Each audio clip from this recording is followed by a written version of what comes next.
Hello Ibran, আসসালামু আলাইকুম। আজ আপনাদের জন্য নিয়ে আসলাম অনেক সুন্দর এবং লোভনীয় একটা রেসিপিটা যারা পছন্দ করেন তাদের জানি আজকে লোভ সামলাতে পারবেন না। এত স্বাদের এবং এত লোভনীয় একটা রেসিপি, যে রেসিপিটার জন্য আমরা অনেক সময় অনেক দিন অপেক্ষা করে থাকি। এই রেসিপিটা বছরে একবার হলো খাওয়ার জন্য। যারা পছন্দ করেন তাদের তো অনেক বেশি পছন্দ, যারা পছন্দ করেন না তারাও দেখবেন পুরো রেসিপিটি শেষ পর্যন্ত, তাহলে তাদেরও পছন্দ হয়ে যাবে। তো লাভলি ভিউয়ার্স, আপনারা কে কোথা থেকে দেখতেছেন, দেশ বিদেশে যেখান থেকে বসে এই মুহূর্তে আমার এই রেসিপিটা দেখতেছেন, ছোট্ট একটা কমেন্ট করে জানাবেন। আমি এই রেসিপিটা সেদিন পরিবেশন করেছিলাম সাদা ভাতের সাথে। আপনারা রুটি পরোটা যে কোনো কিছুর সাথে খেতে পারবেন। খুবই মজাদার এই রেসিপিটা। তো শেষ পর্যন্ত সাথে থাকবেন এবং দেখবেন আপনারা আমার রেসিপিটা, যে যেখান থেকে বসে এই মুহূর্তে আমার এই রেসিপিটা দেখতেছেন, ছোট্ট একটা কমেন্ট করে জানাবেন আপনারা কে কোথা থেকে দেখতেছেন।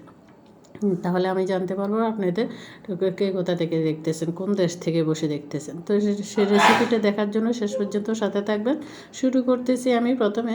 রেসিপিটার জন্য আমি এখানে গরুর যে হাতহল্লি বলি আমরা, ডাঁটোটা ভিতরে বটটা মোটা যে বটটা থাকে ওইটা নিয়েছি শুধু, আমি পাতলগুলি নিই নেই। ওগুলিকে প্রথমে বড় বড় খণ্ড করে লবণ হলুদ দিয়ে ভালোভাবে লেবু দিয়ে স্লাইস দিয়ে সিদ্ধ করে নিয়েছি। সিদ্ধ করে নিয়ে তারপরে এটাকে পরিষ্কার করে কেটে ছোট ছোট টুকরা করে এভাবে নিয়েছি। এগুলিকে আমি আবার সিদ্ধ দিব এবং আবার ধুয়ে পরিষ্কার করে নিব। দেখতেছেন আমি কতটুকু মোটা মোটা করে কেটে নিয়েছি। আপনারা এরকম করে নেবেন, আরও ছোট করে নিতে পারেন, ইচ্ছা করলে আরও বড়ই নিতে পারেন, সমস্যা নেই। কিন্তু আমি যতটুকু পেরেছি পরিষ্কার করে নিয়েছি। আমার হেল্পিং হ্যান্ড আমাকে পরিষ্কার করে দিয়েছে, এরপর আমি আবার পরিষ্কার করেছি। একটা একটা করে বেছে নিয়েছি, কারণ এই যেগুলিতে কোনো রকমের কোনো কিছু দেখলে, কালো কিছু থাকলে আর খেতে ভালো লাগবে না, গন্ধ লাগবে বা সব ঘিন এসে যাবে।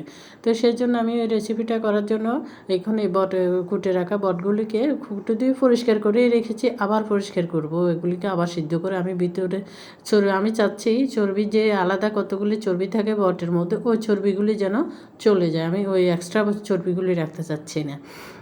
তো এখন এখানে তেজপাতা, দারচিনি, এলাচ দিয়ে দিলাম, হলুদ দিয়ে দিলাম, আর দিয়ে দিচ্ছি একটু আদা এবং রসুন, কারণ একবারে সিদ্ধ হয়ে যাওয়া আমার এই বটগুলি। এখন প্রেশার কুকারে দিয়ে দিচ্ছি আর একটু পানি দিয়ে এখন আর একটু পানি, হলুদ মনে হচ্ছে আমার কাছে আরও কম হচ্ছে, পরিমাণ মতো দিয়ে দিলাম। এই যে লেবুর স্লাইসগুলি এভাবে কেটে নিয়েছি আমি, সালাদ কুচনি দিয়ে পাতলা পাতলা করে স্লাইস করে নিয়েছি। আপনারা যেভাবে খুশি দিতে পারেন, মোটাও দিতে পারেন, সমস্যা নেই। কিন্তু লেবু স্লাইসগুলি দেওয়াতে বটের যে গন্ধ, একটা বিশ্রী বিটগুটে গন্ধ থাকে, ওই গন্ধটা থাকবে না। আর গন্ধ যখন চুলাই দেয় পুরো ঘরে একটা বিশ্রী গন্ধ হয়ে যায়, ওই গন্ধটা আর হবে না। হাতের কাছে যদি লেবু না থাকে তাহলে আপনারা ভিনেগার দিয়ে দিতে পারেন। এখন আরেকটু হলুদ দিয়ে এবং পানি দিয়ে আমি প্রেশার কুকারে গরুর বটগুলি সিদ্ধ করে নিচ্ছি। কারণ সিদ্ধ করে নিলে তাহলে আমার বটগুলি রান্না করতে অত বেশি সময় লাগবে না। না হয় কিন্তু এরকম তাড়াতাড়ি করে বট এত তাড়াতাড়ি রান্না করে খাওয়া যায় না, সময় লাগে। প্রেশার কুকারে আমি সিটি দিয়ে নিব। 2টা সিটি দেওয়ার পরে একটু চুলার জালটা কমিয়ে রেখে বেশ কিছুক্ষণ রেখে দিলাম।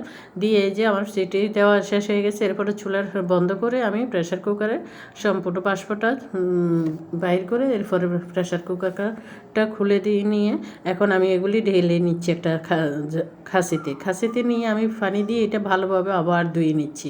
আপনারা দেখে হয়তো বুঝতে পারতেছেন, কারণ চর্বি থাকে অনেক বেশি এই ফ্যাট বাড়া বা বটের সাথে, এই চর্বিটা যেন চলে যায়, সেই জন্য আমি এভাবে সিদ্ধ করে নিলাম। তাহলে সুন্দর কালারও আসবে তাড়াতাড়ি এবং সিদ্ধ হয়ে যাবার দেরি হবে না আমি যখন কড়াইয়ে ভাজি করতে যাব।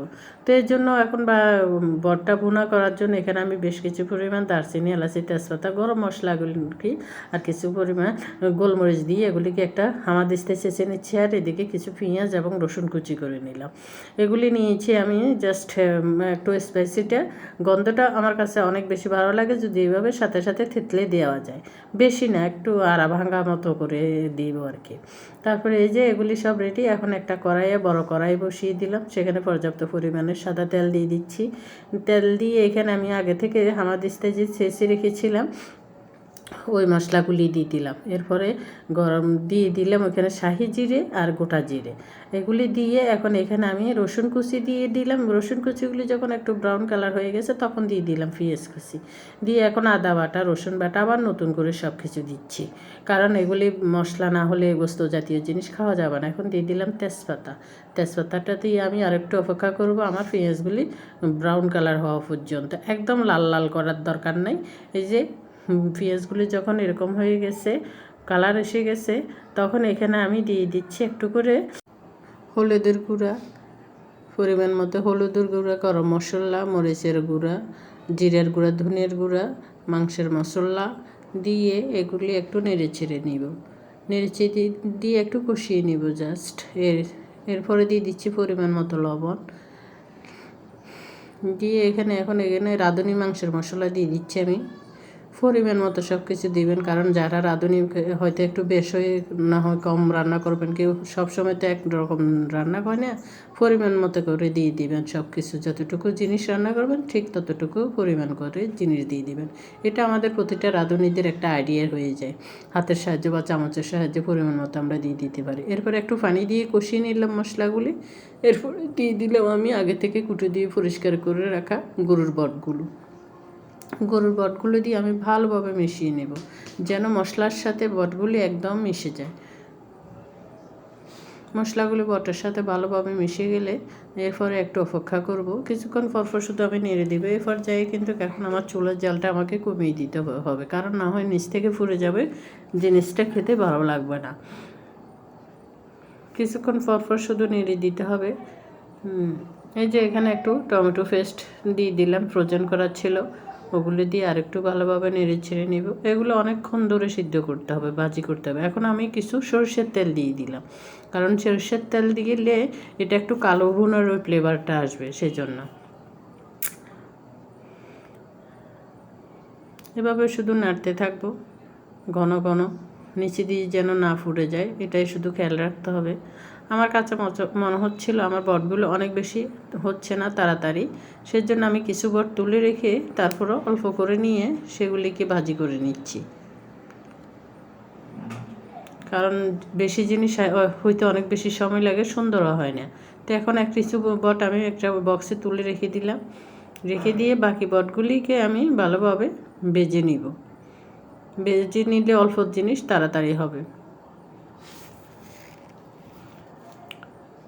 একটু চেক করে দেখতেছি। স্বাদ বাড়ানোর জন্য এখানে একটা আমি ম্যাজিক মশলা ব্যবহার করলাম, এটা সম্পূর্ণ অপশনাল নাও দিতে পারেন, কোনো সমস্যা হবে না, কিন্তু আমার কাছে ছিল বিদায় হাতের কাছে আমি দিয়েছি। তো এই যে কমিয়ে নিয়েছি, এখন এটাকে আমি একদম টানা টানা করে নিব। একদম আবার ভাজা বলতে শুকনো ভাজিও করব না, একটু সামান্য মাখা মাখা থাকবে। তো এই যে গায়ে গায়ে মাখা কষা বোনা যেটা বলি, গরুর বট বোনা, সেরকম হয়েছে। আসলে এটা আমাদের মাছ চাষিরা তো এগুলি কয়েকদিন ধরে সিদ্ধ করতেন, একদম কালো কালো হয়ে গেলে পরিষ্কার করে এগুলিকে সিদ্ধ করতে করতে শুধু গরম করতেন, জাল দিতেন, জাল দিতে দিতে এটা একদম কালো কালো হয়ে যেত। তারপরে ওনারা তেলের মধ্যে ভাজি করতেন মশলা দিয়ে। ওগুলি আসলে ওই জিনিসের স্বাদগুলি এখন আমরা আর পাই না, কারণ এখন আমরা খুবই তাড়াহুড়ো করে যে কোনো কিছু রান্না করে ফ্রিজে থাকে ওখান থেকে বাইর করে রেডি করি, ওই সময় আর থাকে না, অত সময় ধরে সিদ্ধ করা হয় না, রান্না করা হয় না। তো দেখে বুঝতে পারতেছেন একটা প্লেটে আমি তুলে নিলাম অনেকগুলি বট। এই বটগুলি আমি পরিবেশন করব সাদা ভাতের সাথে। সাদা ভাতের সাথে খেতে বেশি ভালো লাগে, গরম গরম সাদা ভাতের ধোয়া ওঠা সাদা ভাতের সাথে। এখন তো আসলে পরিবারের মানুষের সংখ্যা কম, আগে অনেক বেশি মানুষ ছিলাম শ্বশুরের ঘরে, ননদ শাশুড়ি সবাই, শ্বশুর সবাই মিলে আমরা অনেকগুলি মানুষ ছিলাম, খেতে আসলে অনেক বেশি ভালো লেগেছে। এখন তো ছেলেরা খেতে চায় না, ওরা তেমন একটা পছন্দ করে না। বড় ছেলেটা একটু খায়, ছোট ছেলেটা পছন্দ করে না, ওরা আব্বু তেমন একটা খায় না, দুই একটা ভালো লাগলে খাবে, না হয় খাবে না। আমি খেলাম, সবাইকেই দিয়ে দিছি, এই অল্প কয়টা রেখেছিলাম ওগুলি আমি ভাজি করছি। তো এখন দেখতেছেন আমি লেবুর স্লাইস আর কাঁচামরিচ নিলাম সাথে, এগুলো একটু ঝাল ঝাল হলে খেতে ভালো লাগে। আমি খেয়ে দেখো রিভিউ দিচ্ছি সাদা ভাতের সাথে খেয়ে। আসলে এগুলো অনেক বেশি পছন্দের খাবার, সব সময় খাওয়া যায় না, ভালো লাগে না, কিন্তু মাঝে মাঝে খেতে ভালো লাগে। এই লোভনীয় খাবারগুলি আসলে লোভ সামলানো অনেক বেশি দেয়, অনেক বেশি কষ্টের। যারা পছন্দ করেন তারা জানেন এগুলি আসলে কত লোভনীয় খাবার। তো কেমন লাগলো আমার আজকের রেসিপি, এই গরুর বটভুনা রেসিপিটা?